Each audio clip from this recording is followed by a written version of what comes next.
Hello kids. देखिए आज से हम स्टार्ट करें अपनी एक्सरसाइज नंबर 3.5। और एक्सरसाइज नंबर 3.5 जो है उसमें हमें पढ़ना है about the cross multiplication method for solving two simultaneous linear equations. देखिए अब तक हमने ग्राफिकल मेथड पढ़ लिया है, सब्स्टिट्यूशन मेथड पढ़ लिया है, एलिमिनेशन मेथड पढ़ लिया है और उसके बाद ये हमारा इस चैप्टर का लास्ट मेथड है जिसका के नाम है cross multiplication method. Cross multiplication method थोड़ा सा इंटरेस्टिंग है और थोड़ा इजी भी रहेगा अगर अच्छे से समझेंगे तो।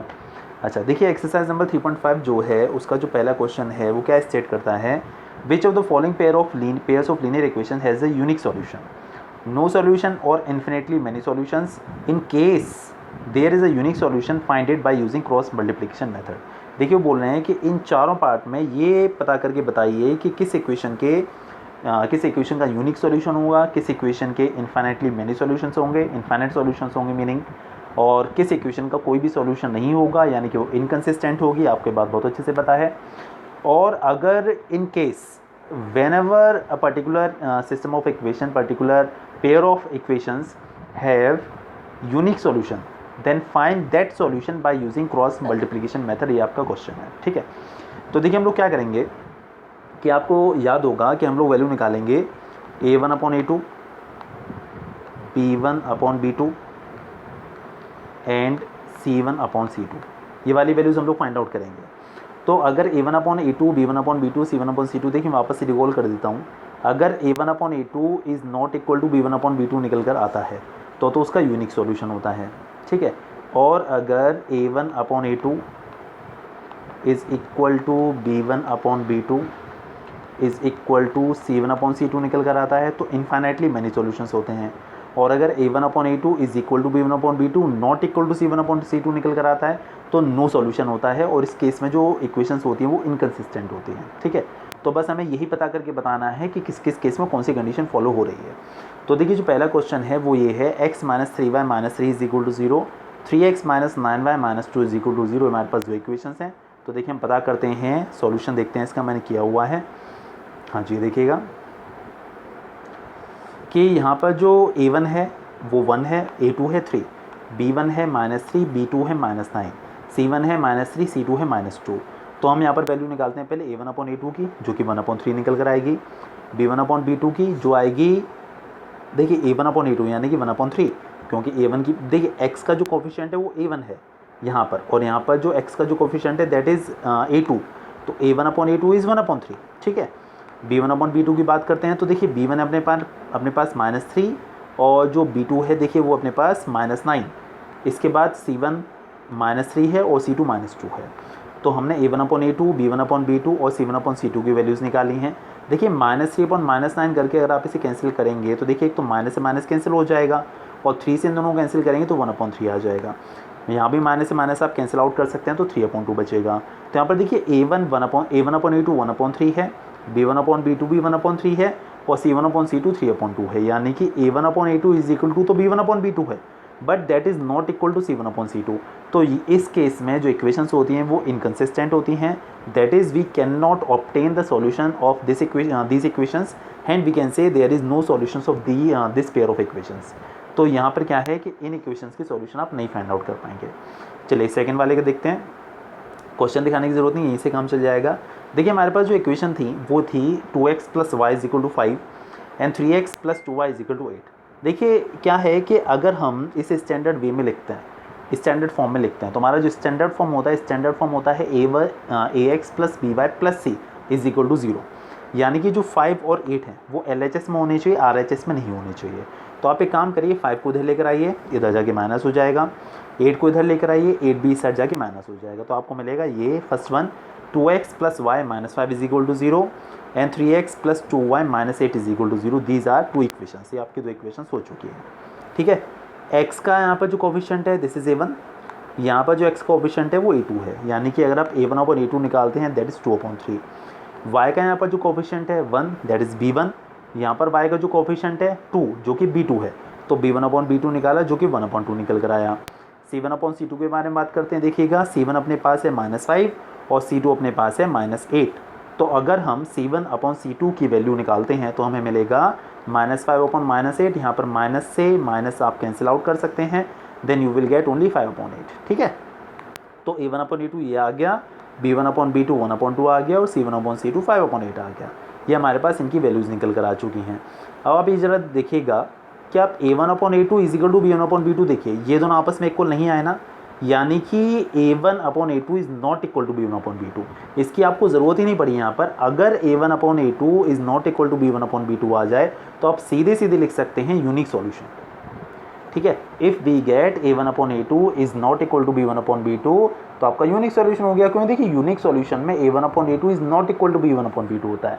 अगर हम इनफाइनाइट सॉल्यूशन की बात करें या फिर नो सॉल्यूशन की बात करें तो देखिए इनफाइनाइट सॉल्यूशन में होता है a1/a2 is equal to b1/b2 is equal to c1/c2। और अगर हम लोग नो सॉल्यूशन की बात करते हैं तो होता है a1/a2 is equal to b1/b2 not equal to c1/c2।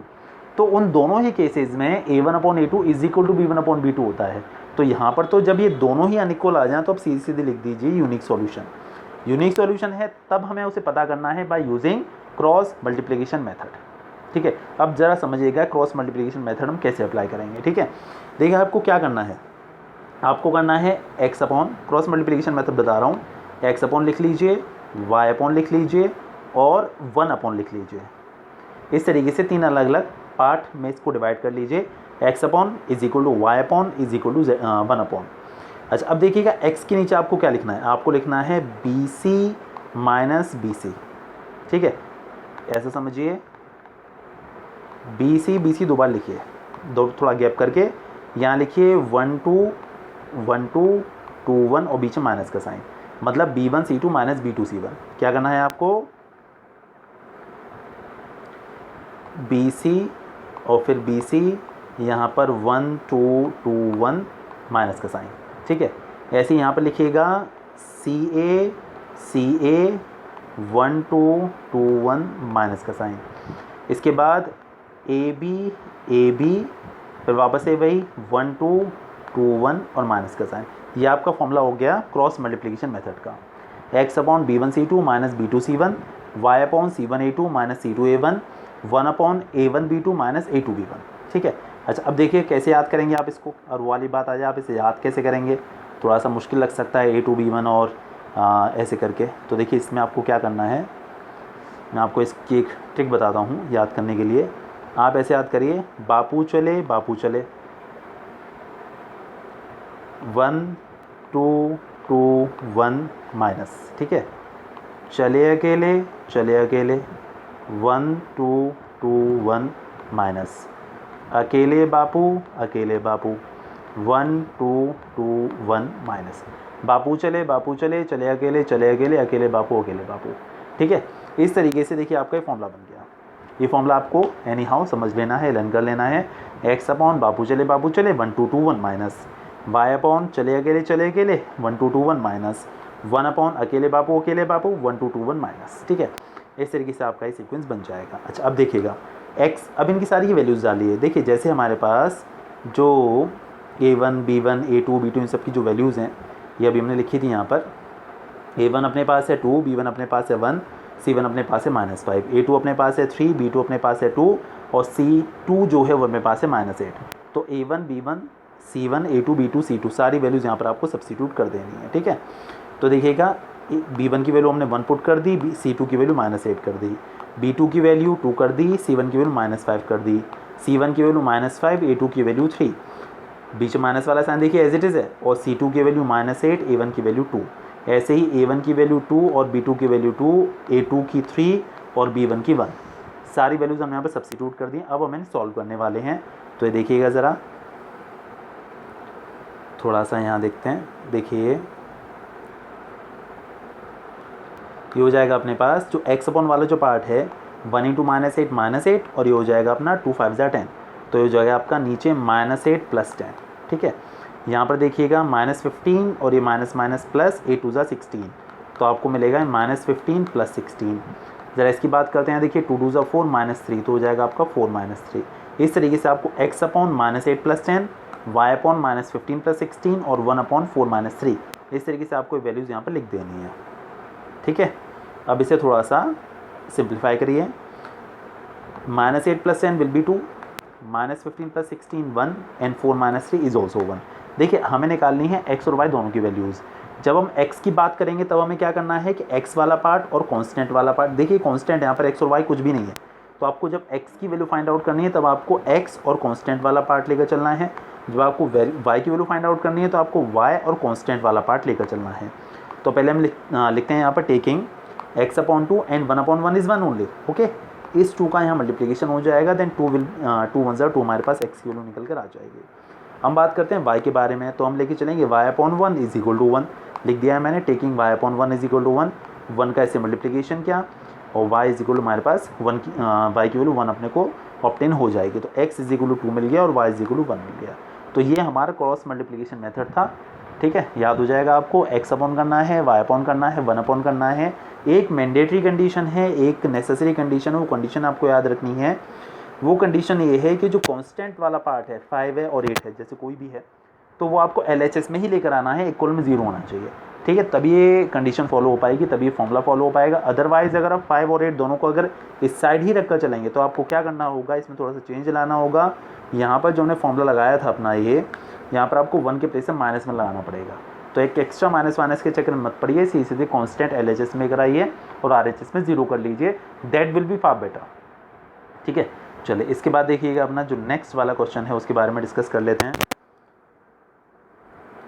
देखिए अपने पास इक्वेशन थी, ये है इसका थर्ड वाला पार्ट। अपने पास दो इक्वेशंस थी, 3x minus 5y is equal to 20 and 6x minus 10y is equal to 40। 20 बी साइड लेकर आइए, 40 बी साइड लेकर आइए, तो देखिए -20 हो गया, ये -40 हो गया और यहाँ पर दोनों जगह पर 0 0 आ जाएगा। ठीक है, इक्वेशन नंबर 1। इक्वेशन नंबर 2 क्या करना है आपको, a1 upon a2 b1 upon b2 c1 upon c2 निकालना है। देखिए a1 अपॉन a2 की वैल्यू की हम लोग बात अगर करते हैं तो a1 है अपने पास 3, b1 अपने पास 6, तो a1 upon a2 will be 3 upon 6 यानी कि 1 अपॉन 2। अगर हम b1 अपॉन b2 की बात करें तो -5 अपॉन -10, माइनस से minus cancel, this will also be 1 upon 2, 5 से कैंसिल होने के बाद।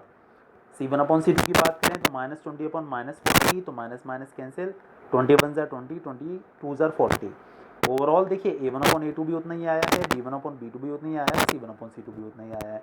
तो अगर a1 upon a2 is equal to b1 upon b2 is equal to c1 upon c2 आ जाता है, तब हम क्या लिखते हैं यहाँ पर, infinitely many solutions, that is इन इक्वेशंस का वापस से जो है यूनिक सॉल्यूशन नहीं है और आपको तभी उसे सॉल्व करना है, तभी x और y की वैल्यूज़ फाइंड आउट करनी है। इस एक्सरसाइज में दे रखा है, हमने पढ़ा था भी क्वेश्चन कि जब यूनिक सॉल्यूशन हो then find the value of x and y, values of x and y, और यहाँ पर तो यूनिक सॉल्यूशन है नहीं, इनफाइनाइटली मैनी सॉल्यूशंस है, तो आपको सॉल्व नहीं करना है, सिर्फ इतना यहाँ पर लिखकर छोड़ देना है। ठीक है, इसके बाद देखिएगा इसका फोर्थ वाला पार्ट आप ट्राई करिएगा। मैंने सेकंड का फर्स्ट पार्ट किया हुआ है, आपको क्वेश्चन दिखाता हूँ पहले तो मैं कि क्या स्टेट कर रहा है, उसके बाद बात करते हैं इसके बारे में।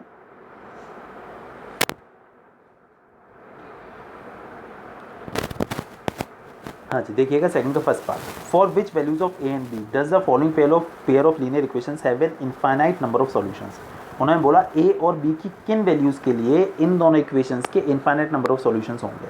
ठीक है, तो देखिए अगर इनफाइनाइट नंबर ऑफ सॉल्यूशंस की बात करें तो आपको कंडीशन यूज़ करनी है a1 upon a2 is equal to b1 upon b2 is equal to c1 upon c2। Agree करते हैं, वो वाली कंडीशन आपको यूज़ करनी है और इस कंडीशन को यूज़ करके आपको a और b दोनों की वैल्यूज़ फाइंड आउट करनी है। ठीक है, तो चलिए बढ़ते हैं इसके सॉल्यूशन की तरफ।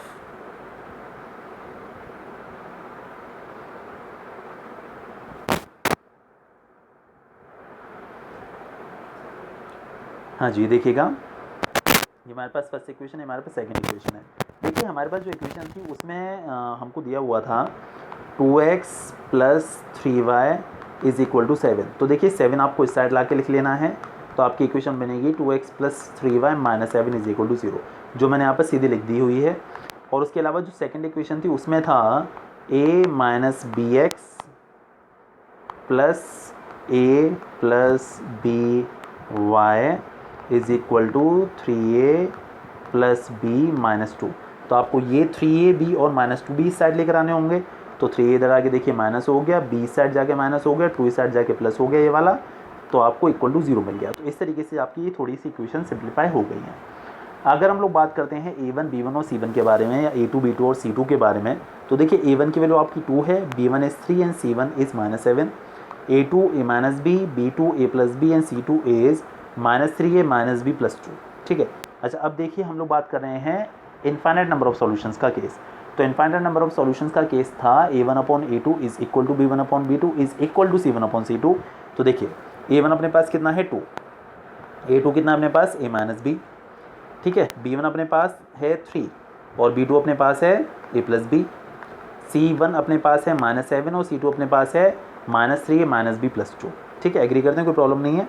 अच्छा अब आप एक काम करिए, आप दो दो करके टर्म्स ले लीजिए। पहले आप ले लीजिए फर्स्ट सेकंड को, फिर ले लीजिए आप सेकंड थर्ड को, या फिर फर्स्ट और थर्ड को भी ले सकते हैं, जिसको मन चाहे, बस दो दो करके उन्हें यूज़ कर लीजिए। तो देखिए मैंने आप लिखा हुआ है टेकिंग, मैंने लिया हुआ पहले फर्स्ट टर्म और second terms, first and second 2/a। देखिए ये तीनों आपस में इक्वल है, ठीक है, तो आप इसमें 2 करके इक्वल ले सकते हैं, दो दो की पेयरिंग करके आप इन्हें इक्वल लगा सकते हैं। जैसे पहले फर्स्ट सेकंड ले लिया, उसके बाद सेकंड थर्ड ले लिया, उसके बाद फर्स्ट और थर्ड ले लिया, कोई भी दो दो करके आप इनको तीनों में से ले सकते हैं। तो पहले हम लोग बात कर रहे हैं फर्स्ट और सेकंड को लेकर, यानी कि 2/a minus b is equal to 3/a plus B.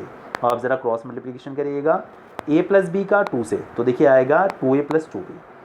अब a माइनस बी का 3 से, तो 3 का इसे करेंगे तो 3a और b का 3 से करेंगे तो 3b। अच्छा अब एक काम करिए, आप अच्छी सी इक्वेशन बनाइए, ये 3a और 3b दोनों इस साइड लेकर चले आइए, तो 3a इधर आके माइनस हो गया और 3b इधर जाके प्लस हो गया। बाकी आपका 2a और 2b दो यहाँ पर दोनों एज इट इज़ लिखे हुए हैं। 2a माइनस 3 करेंगे, माइनस से निकल कर आएगा, 2b प्लस 3b करेंगे तो 5b निकल कर आएगा। ये आपकी इक्वेशन नंबर 5 हो गई, ठीक है, सॉरी इक्वेशन नंबर 3 हो गई, फर्स्ट और सेकंड स्टार्टिंग में थी, इक्वेशन नंबर 3 हो गई। अच्छा अब देखिएगा, अब मैंने लिया हुआ है सेकंड और थर्ड को, आप फर्स्ट थर्ड भी ले सकते हैं, कोई ऐसा मैंडेटरी नहीं है, कोई ऐसा नेसेसरी नहीं है कि आपको फर्स्ट सेकंड और थर्ड को ही लेना है, आप फर्स्ट और थर्ड को भी लेकर चल सकते हैं। तो मैंने सेकंड थर्ड ले लिए, यानी कि 3/a plus b is equal to -7/-3a minus b plus 2। अब करिए ज़रा क्रॉस मल्टीप्लिकेशन, देखिए -3 माइनस बी प्लस 2 का इससे करेंगे तो -9a -3b प्लस 6, और a प्लस बी का जब -7 से करेंगे तो -7a -7b। अब आप ए वाले देखिए तरीका क्या होता है, जैसे जो नॉर्मल इक्वेशंस होती हैं एक्स और वाई वाली, उसमें हम एक्स और वाई वाले टर्म्स को एक्साइड कर लेते हैं, कांस्टेंट को एक्साइड कर लेते हैं। यहाँ पर एक्स और वाई के प्लेस पर ए और बी है, तो आपको ए और बी को एक्साइड कर लेना, बाकी को एक्साइड कर लेना है। तो ये जो -9a है और ये जो -7b सॉरी -7a है, -7a इधर लेकर आते हैं तो -9a प्लस 7a तो -2a हो जाएगा। 7b इधर लेकर आते हैं तो 7b -3b तो 4b बचेगा, और ये वाला जो 6 है ये हम इस साइड लेकर चले आते हैं तो -6 हो जाएगा। ठीक है, देखिएगा इस इक्वेशन को जरा ध्यान से देखिएगा, आप इसके हर एक टर्म में 2 का डिवीजन कर सकते हैं। यहाँ पर आप 2 का डिवीजन करेंगे तो -a आ जाएगा, यहाँ पर आप 2 का डिवीजन करेंगे तो आपको 2b मिल जाएगा, और यहाँ पर आप 2 का डिवीजन करेंगे तो आपको -3 मिल जाएगा। ये आपकी इक्वेशन नंबर 4 हो चुकी है। इक्वेशन नंबर 3 आ गई, इक्वेशन नंबर 4 ये आ गई। अब आपको इन दोनों को सॉल्व करना है किसी भी मेथड से जो आपको पसंद हो, आप चाहे एलिमिनेशन लगा दीजिए, आप चाहे क्रॉस मल्टीप्लिकेशन लगा दीजिए, आप कोई भी मेथड लगा दीजिए, बस इन दोनों को आपको सॉल्व करके बताना है। ठीक है, थर्ड है -a plus 5b is equal to 0, और फोर्थ है -a plus 2b is equal to 0 is equal to -3। देखिए मैंने किससे सॉल्व किया हुआ है, मैंने एलिमिनेशन से सॉल्व किया हुआ है। देखिए यहाँ पर जो a वाले टर्म्स हैं, ये a और ये a दोनों के कोफिशिएंट सेम है, मतलब 1 1। आप चाहें तो इसे आसानी से एलिमिनेट कर सकते हैं। यहाँ पर आपको किसी नंबर का मल्टीप्लिकेशन करने की ज़रूरत नहीं पड़ेगी। आप एक काम कर लीजिए, सीधे इस इक्वेशन में से इसको माइनस कर लीजिए। आपको याद होगा कि जब साइन सेम होते हैं तब हमें इक्वेशंस को माइनस करना होता है, और जब साइन डिफरेंट होते हैं तो हमें इक्वेशंस को ऐड करना होता है। तो यहाँ पर आपको इक्वेशंस को माइनस करना है, तो आप इक्वेशन 3 में से इक्वेशन 4 को कर दीजिए माइनस। ठीक है, तो फर्स्ट वाली इक्वेशन एज इट इज रखिए, सेकंड वाली इक्वेशन लिखकर उसकी साइन बदल लीजिए, क्योंकि माइनस करने पर अलजेब्रा में साइन चेंज हो जाते हैं। बात आपको बहुत अच्छे से पता है। ये देखिएगा, ये फर्स्ट वाले ये जो ऊपर वाली इक्वेशन थी वो, और ये वाली इक्वेशन माइनस करने पे साइन चेंज होगा। मैं लिख दिया equation number 3 minus equation number 4, sign change हो गया। देखिए ये माइनस था तो ये प्लस हो गया, ये प्लस था तो ये माइनस हो गया, ये माइनस था तो ये प्लस हो गया, साइन चेंज कर दिए। तो देखिए ए और ये तो हो गई कैंसिल, 5b माइनस 2b। ये आप देखिए, आपको ये बात बहुत अच्छे से पता है कि जो चेंज्ड साइन है, जो साइन चेंज होकर आया है वो वाला साइन आपको कंसीडर करना होता है। तो 5b माइनस 2b करेंगे तो देखिए 3b आ जाएगा। इधर देखिएगा 0 + 3 करेंगे तो 3 आ जाएगा। आप b की वैल्यू निकालना चाहते हैं तो यहाँ पर 3 का डिवीजन कर दीजिए, तो आपको 1 मिल गई b की वैल्यू। b की वैल्यू आप कहीं भी सब्स्टिट्यूट कर सकते हैं। देखिए इक्वेशन नंबर 3 में कर दिया है मैंने इसे, तो माइनस है अपना as it is 5b, b के प्लेस पर 1 डालना है, तो 5 × 1 = 0। माइनस है अपना एज इट इज़ है, 5 × 1 = 5 हो गया, और 5 हम इस साइड लेकर आएंगे तो देखिए माइनस हो गया, माइनस से आपका minus cancel, a will be equal to 5। ठीक है, ये हो गया आपका, a की वैल्यू निकल कर आ गई 5 और b की वैल्यू निकल कर आ गई आपकी 1। देखिए मैं आपको वापस से क्वेश्चन रिकॉल कर देता हूँ। जो ये वाला जो क्वेश्चन जो था काफ़ी ज़्यादा अच्छा था। इसमें उन्होंने हमको क्या दिया हुआ था, इसमें उन्होंने मेंशन करके दिया हुआ था कि ये आपकी दो इक्वेशंस हैं। ठीक है, अगर इन दोनों इक्वेशंस के इनफाइनाइट नंबर ऑफ सॉल्यूशंस हों तो आपको a और b की वैल्यूज फाइंड आउट करनी है। ये आपका क्वेश्चन था। तो हमने क्या किया कि इनफाइनाइट नंबर ऑफ सॉल्यूशन वाला जो कंडीशन थी a1/a2 is equal to b1/b2 is equal to c1/c2, ये कंडीशन हमने यहाँ पर अप्लाई कर दी। ये कंडीशन अप्लाई करने के बाद फिर हमने क्या किया कि यहाँ से हमें a और b में दो इक्वेशंस मिल गई। उन दोनों इक्वेशंस को हमने ये एलिमिनेशन मेथड से सॉल्व कर लिया, क्योंकि उन्होंने कुछ मेंशन नहीं किया था कि डू बाय दिस मेथड। अगर वो लिख कर दे देते हैं कि इस मेथड से करिए तो आपको वही मेथड लगाना है, आपको योर मेथड अप्लाई नहीं कर सकते। एग्जाम में अगर उन्होंने बोला कि do by this method and you are doing another method then you will get 0। That's why अगर वो बोल देते हैं कि डू बाय दिस मेथड तो वही मेथड आपको अप्लाई करना है। ठीक है, चलिए इसके बाद अपना जो नेक्स्ट क्वेश्चन है, देखिए इसका सेकेंड पार्ट। पहले एक बार क्वेश्चन देख के आते हैं, उसके बाद बात करते हैं।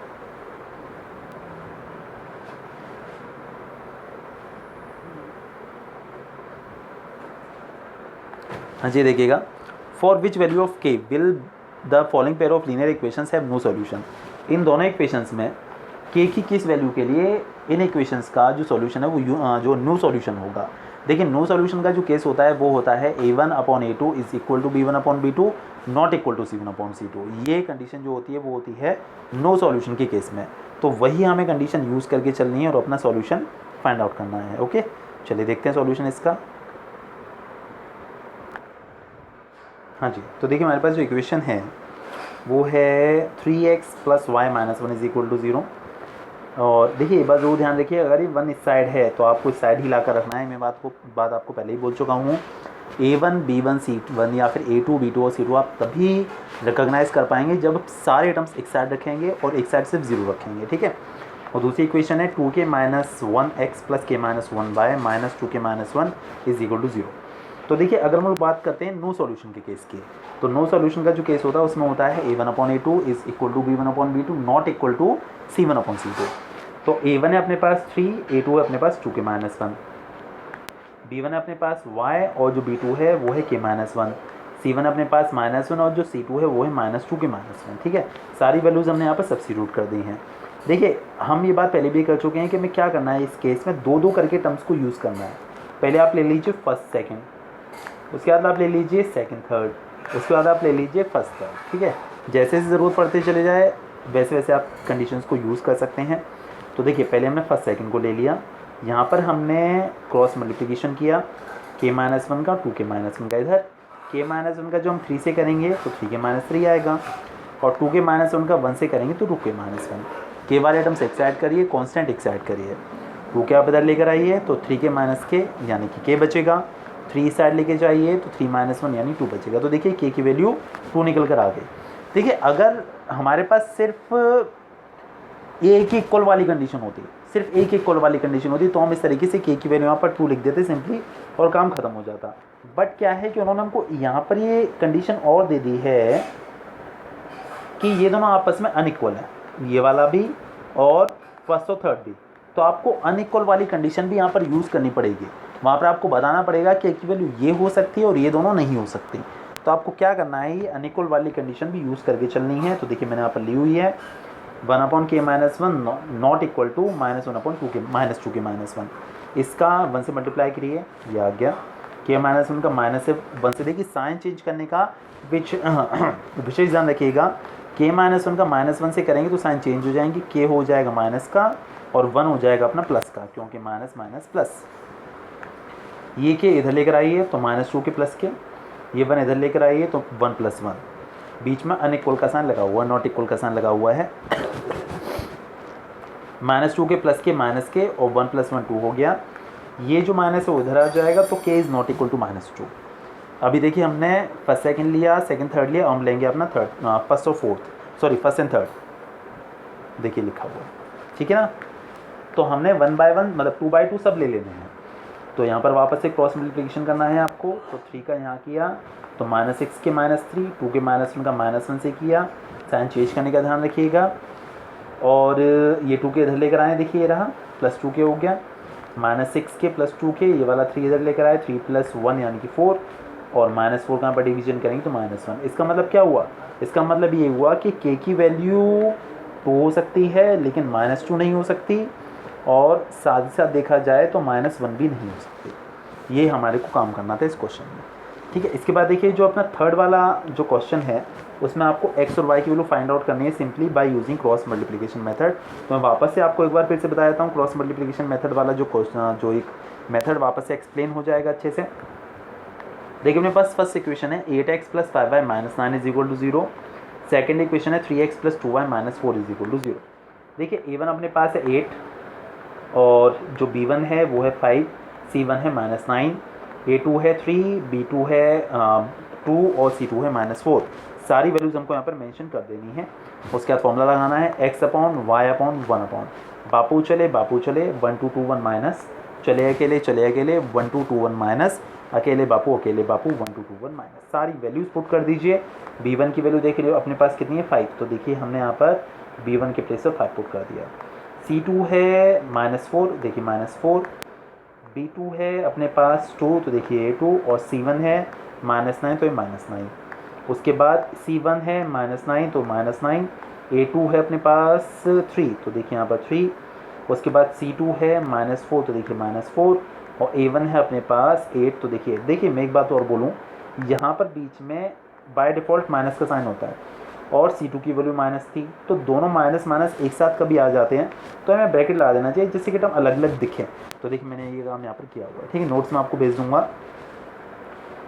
और देखिएगा a1 अपने पास है 8, तो ये देखिएगा 8, b2 है अपने पास 2, तो ये देखिएगा 2, a2 है अपने पास 3, तो ये 3, और b1 है अपने पास 5, तो देखिएगा 5। अब इसे सॉल्व कर लेते हैं, ठीक है। -20 ये हो गया अपना,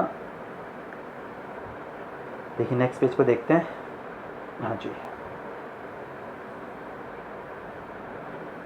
ये हो गया देखिए आपका -20 और +18, ठीक है। -9 27, और इसको सॉल्व करेंगे तो 32, क्योंकि देखिएगा माइनस माइनस से प्लस हो गया, और 4 8 32, ठीक है। 8 2 16 एंड 3 5 15, तो ये हो गया -20 + 18 यानी कि -2, -27 + 32 यानी 5, और 16 - 15 यानी कि 1। देखिए 1/1 का मतलब तो खैर 1 ही हो जाता है, तो इसमें कोई ऐसा इश्यू वाली बात नहीं है। अब आप देखिए पहले जब हमें x की वैल्यू फाइंड आउट करनी है तो हम इसको और कांस्टेंट वाले पार्ट को लेके चलेंगे। जब हमें y की वैल्यू निकालनी है तो हम y वाले पार्ट और कांस्टेंट वाले पार्ट को लेकर चलेंगे। तो टेकिंग x/-2 एंड 1, -2 का 1 से मल्टीप्लाई हो जाएगा, -2 आ जाएगा। फिर y/5 = 1, तो 5 का मल्टीप्लाई कर देंगे तो हमें y की वैल्यू मिल जाएगी जो कि 5 निकल कर आएगी, ये आपकी 5 आ गई। तो x और y हमने दोनों फाइंड आउट कर लिए, ठीक है। इसके बाद देखिएगा हमारे जो क्वेश्चंस हो चुके हैं वो कहाँ तक हो गए हमने कर लिए थर्ड तक, ठीक है। इसके बाद अगली वाली वीडियो में हम लोग करेंगे अपना वर्ड प्रॉब्लम्स, ठीक है।